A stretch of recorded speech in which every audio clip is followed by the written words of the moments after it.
What's going on, guys? Welcome back to another final prediction for UFC 325. We got Alexander Volkanovski taking on Diego Lopes, but let's start with the first fight of the night, which is Tuivasa taking on Texeira. Now, when you look at Tuivasa, the man is on a 5-fight losing streak. Like I said before, back in my day, if you were on a 5-fight losing streak, your ass is getting your pink papers and you're getting kicked out of UFC. But we're in this new era where it's Paramount Plus, they're looking for entertainment, and that's what he does. He puts butts in his seats and he entertains.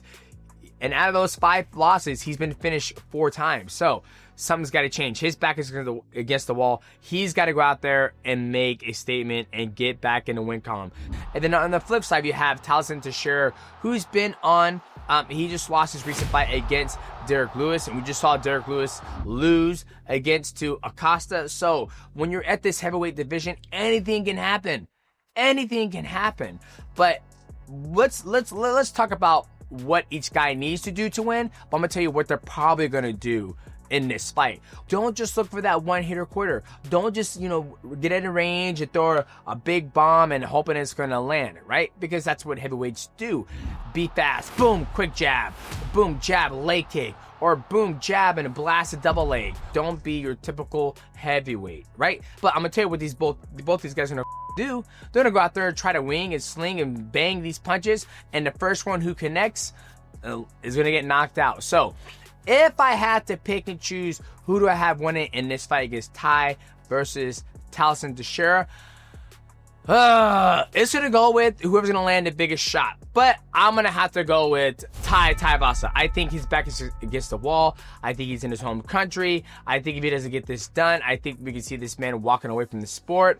If he does lose this fight, that is a very, very significant long losing streak. So for that, I'm gonna go with Tuivasa because his back against the wall. Something's got to change, and I hope he did do something different in the camp. And guys, when we're talking about final predictions, we got to talk about PrizePicks because this video is sponsored by PrizePicks. Now, PrizePicks, a daily fantasy sports game play directly from your phone. It's very simple. Get on your phone, go to the App Store, download PrizePicks. When you do that, use my promo code MIGHTY.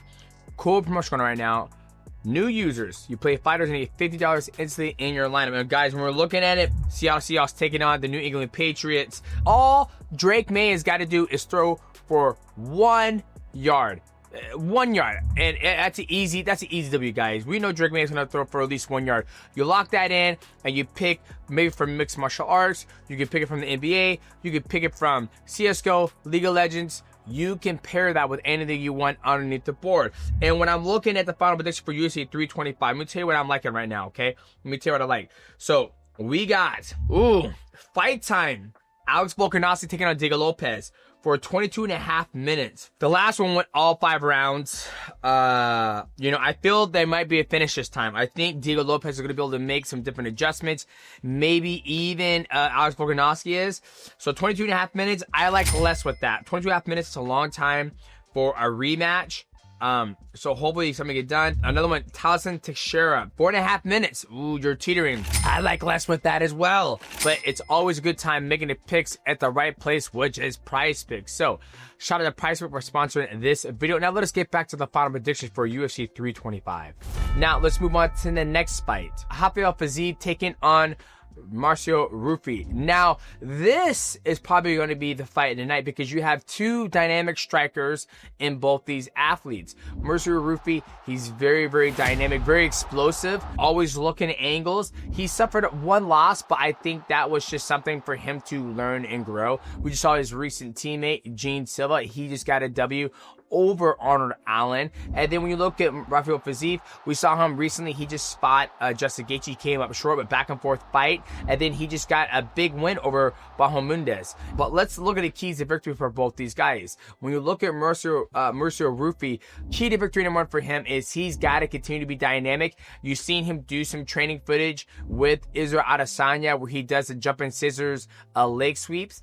So he is dynamic enough and athletic enough to pull something out like like that to catch Rafael Fiziev off guard. Rafael Fiziev has the technical standard stand-up where it's like, hey, you throw a jab, I parry it, I baseball catch, I parry the cross, you throw a high kick, I'm an X-block and maybe fire back a 2-3 low kick. He's very, very good in the feet, and he spots some dangerous guys. So I think for Mercer Ruffy, he can use it to his advantage if he beats more dynamic on the feet. Like I throw a jab, I'm gonna go jab, I'm step out, throw a spinning high kick or spinning elbow. We've seen Ruffy do this before in his fight. Key to victory number 2, push the pace. Push pace against Rafael Fiziev, because Rafael Fiziev does have a gas tank, but he tends to slow down eventually in the fight when there's dynamic movements and wrestling and all that stuff going on. So let's go to the other side of the card where we have Rafael Fiziev. Now I think the key to victory number 1 for Fiziev is be aware of how explosive Ruffy is. That's one thing I will say that the Fighting Nerds has, is they're very explosive and they're very athletic. They do something dynamic and it's like they're ahead of you, right? Or they do something out of the cup and it's like, what the fuck was that, right? So Rafael Fiziev has got to be aware of where the fight is going and how the fight is going. If Rafael Fiziev is winning, okay, keep it going, keep it safe, keep it straight, be very basic, be very just straightforward, tight. That's what we call in jiu-jitsu, very tight. But if, you know, you're losing, you have to pull the trigger. You have to create, because if you're losing, it's got to be that Marcel Ruffy is just outgunning you. He's out dynamicing you, and he's gonna be tired. So you got to push that pace.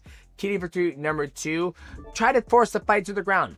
Rafael Fiziev had his last opponent. He was able to get the fight to the ground and take him down, and that's where it swayed the fight in more in his favor. He was fighting the feet, doing pretty well there. Then when he took the fight to the ground, it just changed the whole dynamic of the fight. And so I think Rafael Fiziev has got to do that. When you look at Marcel Ruffy, when he fought BSD last time, BSD is absolutely tough. He comes forward, he pushes the fight everywhere. Ruffy's last fight, he got submitted by BSD. So you can look at what BSD and look at that blueprint and be able to implement that exact same thing to take on Mercer Ruffy. Both these guys can take advantage of each other in this situation where Ruffy, he's looking to counterattack. He's looking to counterattack, right? Whereas Rafael Fiziev, he has the traditional. So sometimes when you're traditional, you can get away with just blitzing somebody because your hands are up. So if he throws a spinning back kick or a spinning elbow or spinning fist, your hands are up, you can block it. And you can also try to get on that shoulder line. That way you're not running too far. You don't want to end up like Aaron Pico when Lerone Murphy did it to him. So that's the dynamic difference between a guy who has his hands down, he's moving, and you see when guys like Bobby Green, when they do that, it plays out very well when somebody's timid, right? But if Rafael Fiziev isn't timid and just goes or go say your hands are down, you have to move, you got to bring your hands up. Whoever goes and just executes that style to the best is going to have the favorable matchup on the feet. Now, when you look at these two athletes, after everything I just said, I'm going to have to go with Rafael Fiziev. I think Rafael Fiziev has spot great competition, and Mercer Ruffy has as well. I think Rafael Fiziev is very good on the feet, and I think he's going to be able to, use his experience to be able to get Mercer Ruffy out of there. But, it's a fight game. I can see Mercer Ruffy coming out there being dynamic, doing a jumping leg scissor sweep, or throwing a high kick, spinning kick, hurting Rafael Fiziev. I mean, this one can either go either way, but I have to make a choice, so I'm going to go with Rafael Fiziev. Now we look at the next fight on the card, which is the co-main event, Dan Hooker taking on BSD. Now this will be a banger fight because both guys love to go forward. They both love to fight. BSD is well-rounded. He will take the fight on the feet. He'll take the fight on the ground. He's got a submission win over Mercer Ruffy. Ruffy is a very, very dangerous guy. And you have Dan Hooker, who just loves to fight. He just loves this shit. He says it verbatim. I love this shit, guys. So when you look at these guys, once again, we're in this new era in Paramount Plus where they're ushering in more entertainment value. Not that the old era didn't, but, it's very rare you would get matchups like this where you have two guys who just love to fight. When you look at BSD is on a 3-fight winning streak right now. in one of the toughest divisions in the UFC, the lightweight division.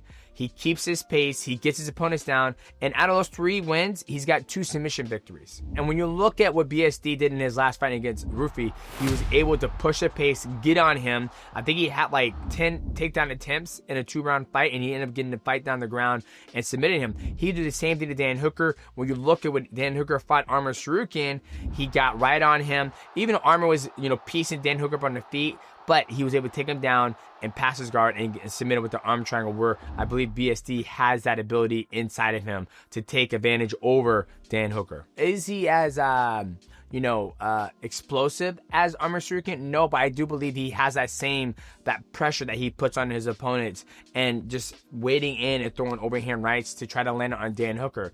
So, key to victory for both these gentlemen is, once again, you guys are going to say I'm being old, I keep repeating myself, be dynamic, right? What I mean by be dynamic, I'm going to refer back to the last fight we just watched. When you look at the fight between Paddy Pillman and Justin Gaethje, Paddy Pillman was not being dynamic like he usually is, meaning that he thought he can knock out Justin Gaethje. He had his hands down low, punching like this, and he had some good success, but there's a point in time where you have to listen to your corner man where it's like, dude, start to wrestle Justin Gaethje.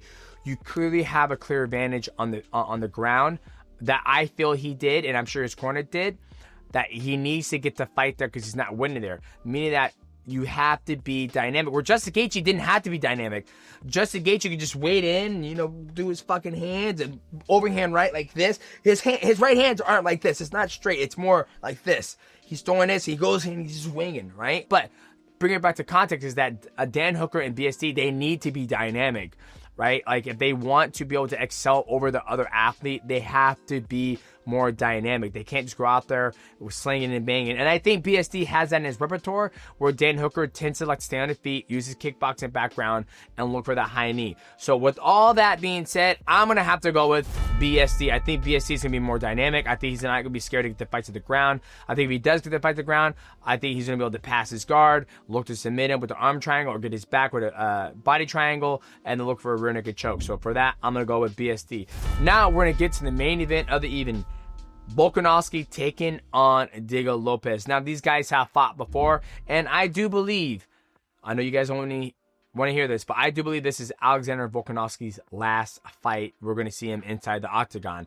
The gentleman is pushing 37, 38 years old. He's done everything. He's been the featherweight champion. He's fought for the lightweight belt, but he's taken on a very dangerous Diego Lopes, where Diego Lopes, he fought, he got beat by Alexander Volkanovski. Then he goes back and he has a back and forth fight with Gene Silva, and boom, he's right back to the title shot. So you guys know my stance on this. Once again, we're in this entertainment era where it's all about entertainment and who puts butts in the seats instead of who has a longer win streak. But let's look at Diego Lopes. What does Diego Lopes do very well? One of the things that Diego Lopes does very well, he has a very good grappling game, which we didn't see that in the first fight. So key to victory number 1 for Diego Lopes, let's use some grappling, right? You're the younger, fresher, bigger guy height-wise. Let's use some of that jiu-jitsu, right? It always blows my mind when people have such a huge toolkit and they decide to go build a fucking house with a hammer. It doesn't make sense to me. Diego Lopes, he's very tall, very athletic. He does, he has his tick right here, but he's longer. He's got to be more dynamic. Pop the jab. Force Alexander to come after you. Pop the jab. Throw the leg kick. And then shoot. Engage in the grappling.